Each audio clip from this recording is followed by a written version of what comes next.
What's up, y'all? It's your boy, the man, the smoothest DJ in the land. It's DJ D Dub. God is in the groove. Yo, welcome to the new series, Music Gets Me Through series, featuring the drummer. Yes, featuring the drummer. I'm excited about this series. I'm glad you made it to the first episode. This one right here, we're just gonna talk about me. Yeah, let it sink. We're gonna talk about me. Yeah, we're gonna talk about me. And I was a drummer. Yes, guys, I was a drummer. Your boy was on the sticks going in.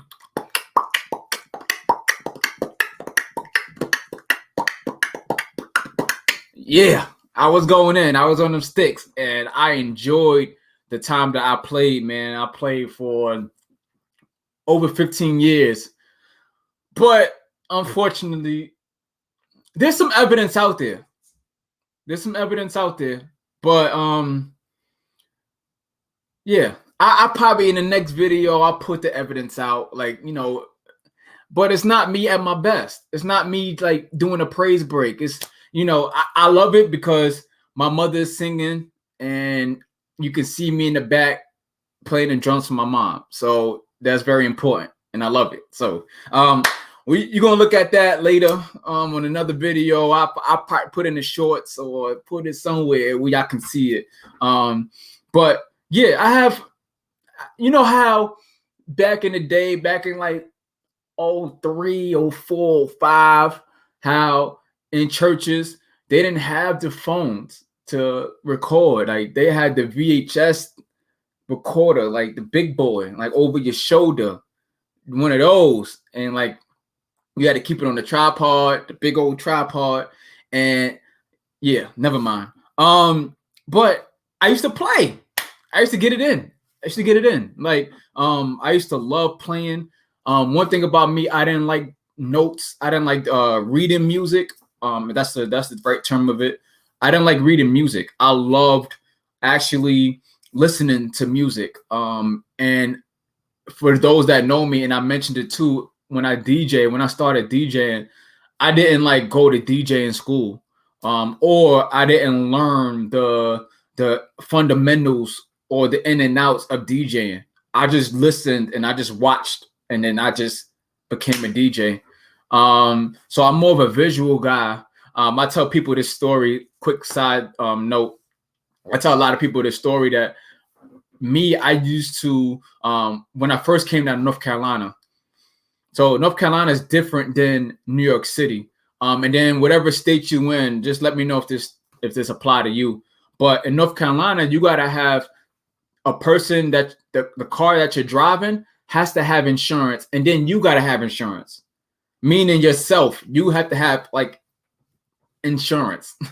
So the car has to have insurance, and then you have to have insurance. So the only way you're able to drive and get your license is that you and the car has to be insured. And a good friend of mine, I'm not gonna say her name, but I appreciate her to this day.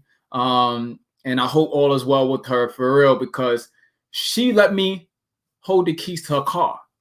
And we used to work together. So I was so excited because I was like, yo, I got to get my license. But before that, I was driving and riding a bike to school, to work. And that was college. Riding a bike to school, to work. I used to walk 2 or 3 miles before I even got a car. So I had to learn my way around before I got a car. So that's another story. But I had to get my license.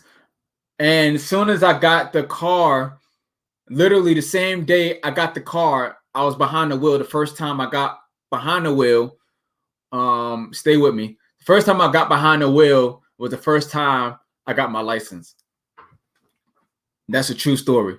First time I got behind the wheel, ever behind the wheel of a car, driving, it was when the instructor was on the passenger seat, and I got my license that same day. I passed that same day. I came up with a strategy where I was like, yo, like I'm gonna just drive and I'm gonna keep driving with one hand. And she kept telling me, hey, 2 hands, please. 10 to 2, 10 to 2. So I'm like, okay, I'm sorry, do 10 to 2, 10 to 2. And then I go back to 1. She kept telling me at least 3 times. And I guess that at that point, she was like, all right, he's comfortable driving. But that was my first time literally behind the wheel. So yeah, that goes to show I'm a visual guy. So with the drumming, my cousins and the family, you know, they all was drummers. So I used to watch them all the time. So I was able to drum and I was able to look and I was able to do it with my fingers. And, you know, and one thing about my dad, he always used to do this. Every time he listened to a song, he always used to do this all the time. And he was always my man. I miss my dad because he was always my biggest supporter with the drums. Like he was always right there. Sometimes he couldn't move, you know, he couldn't move, but his neck, and then he just like he would help me play the drums all the time. Like he would just, his fingers would just go, his hands would just go. Like you would have thought he was playing. So that was one of the big reasons why I did play too. And then also like I was just in the zone. So when you see these drummers that I'm going to present, that I'm going to talk to in these series, if you see these people that I like the videos that we're going to react to, and all this other stuff, like you're going to know why these drummers are the way they are. Like some of these drummers probably don't read music, or they do read music. You're going to see some of them with headphones in their ear because they communicate with the rest of the band players, with the bass player, the piano, and you know, everybody, they all communicate now with headphones. When I was playing, we didn't have headphones. So I would have to keep looking at the organist and then we'll just make up our own thing. So the way they doing it now is so much different to how I was playing. So that's why I'm really interested in talking to drummers of today, talking to drummers that's moving in a different way than I was raised and I was growing up. I grew up in the Church of God in Christ. So, you know, if you was in the Church of God in Christ church, then you know that you was drumming for hours. You was on praise break for about 30 minutes straight. No breaks, no bathroom breaks. I got a potty, nothing. Like you were just going. And you was hoping that by the time the praise break was over, that everybody would be tired. But nobody gets tired. You're gonna see these videos where nobody gets tired. You're gonna see people reactions. You're gonna see it all. But yeah, your boy definitely was a DJ. Yes, I'm a DJ. But your boy was definitely a drummer, and I love to play on the drums, man. I loved it. I love the way it sound. Sometimes the organist would have to stop me. Sometimes the pastor would have to stop me because I would be so in the spirit of the drums. Like I really would catch the spirit as I'm playing the drums. And especially like when my mom would sing and I play the drums right behind my mom, that was the best feeling in the world. And then the other luxury and the benefit of it was that I was going to different churches around the 5 boroughs of New York City, and I was able to play the drums. So you would have the drummer of that church. They would have to get up when, say, like if my mom is coming to sing at the church, that drummer at the church respectfully would get up and let me play because my mom is singing, if that makes sense. So you will always have that luxury of, you know, you're nice and you know they heard about you. They probably didn't see you on YouTube. They didn't see you anywhere else, but they heard about you because everybody talks within the 5 boroughs of the church. So if they know about you and they heard about you, they're going to get up. If you get there and they don't get up, then they know that you trash. So that's one thing I loved about the competition, and also the love that we used to go back and forth with church and with the drums. I didn't get paid to play the drums either. I play for free. Shout out to the people, the drummers that do get paid, make a living playing the drums. Shout out to y'all. Salute to y'all. No disrespect. No nothing over here. No smoke. Y'all got to make y'all living. I never believed in that. You know, sometimes they would some churches will break money and give me money, but I would give it to my mom, or they would come up with an offering for me, my mom, and then the choir or whatever, you know, that came and traveled would do that. But 9 times out of 10, I did not get paid because I just enjoyed it. Like if I was to play the drums today, I would not want to get paid for it just because I love it so much.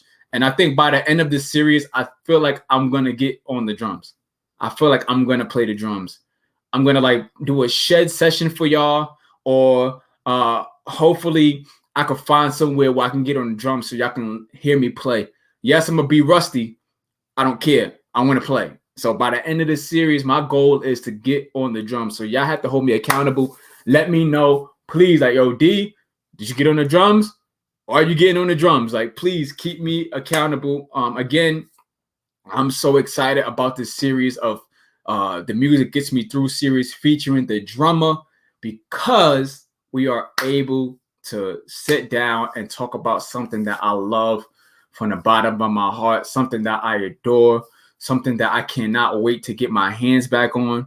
If I don't get another car, if I don't get another Chick-fil-A sandwich, if I don't get another wrap from Chipotle, if I don't get another matcha green tea latte, no whip, light ice, if I don't get another one, I got to get back on them sticks. So I have to get back on them sticks. Guitar tenor, yes, it's okay.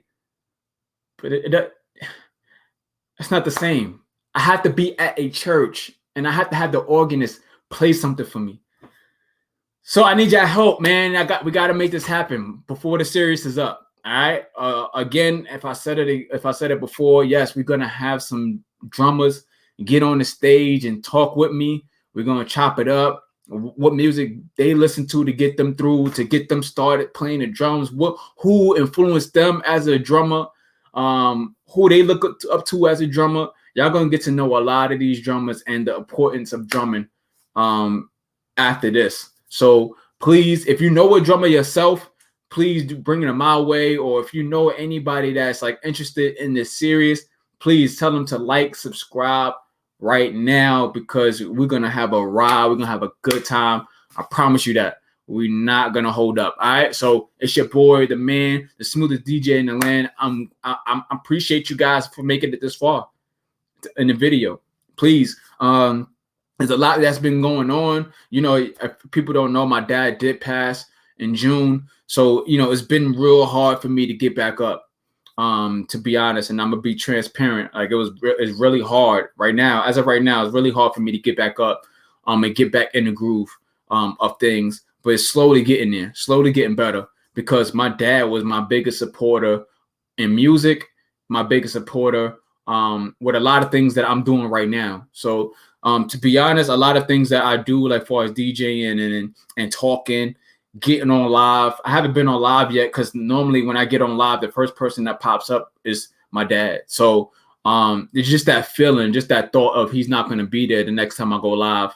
I'm kind of like, you know, trying to rub that in and try to, you know, do my best with that. So please continue to pray for me. But we're gonna make this happen, y'all. Okay. I know me. I gotta stay transparent. I gotta stay real. I can't be fake with y'all. All right. So but just keep me in your prayer. But we're gonna keep going. Music Gets Me Through, featuring the drummer. We're gonna get it going. You're gonna get a reaction video right after this one. So please like, subscribe right now, because you're gonna get a reaction video to one of the drummers that I love. Man, this dude is dope. And y'all gonna get this one. All right. So stay tuned. It's your boy, the man, the smoothest DJ in the land. It's DJ D-Dub. I love y'all. Talk to y'all later. Peace. See y'all the next video.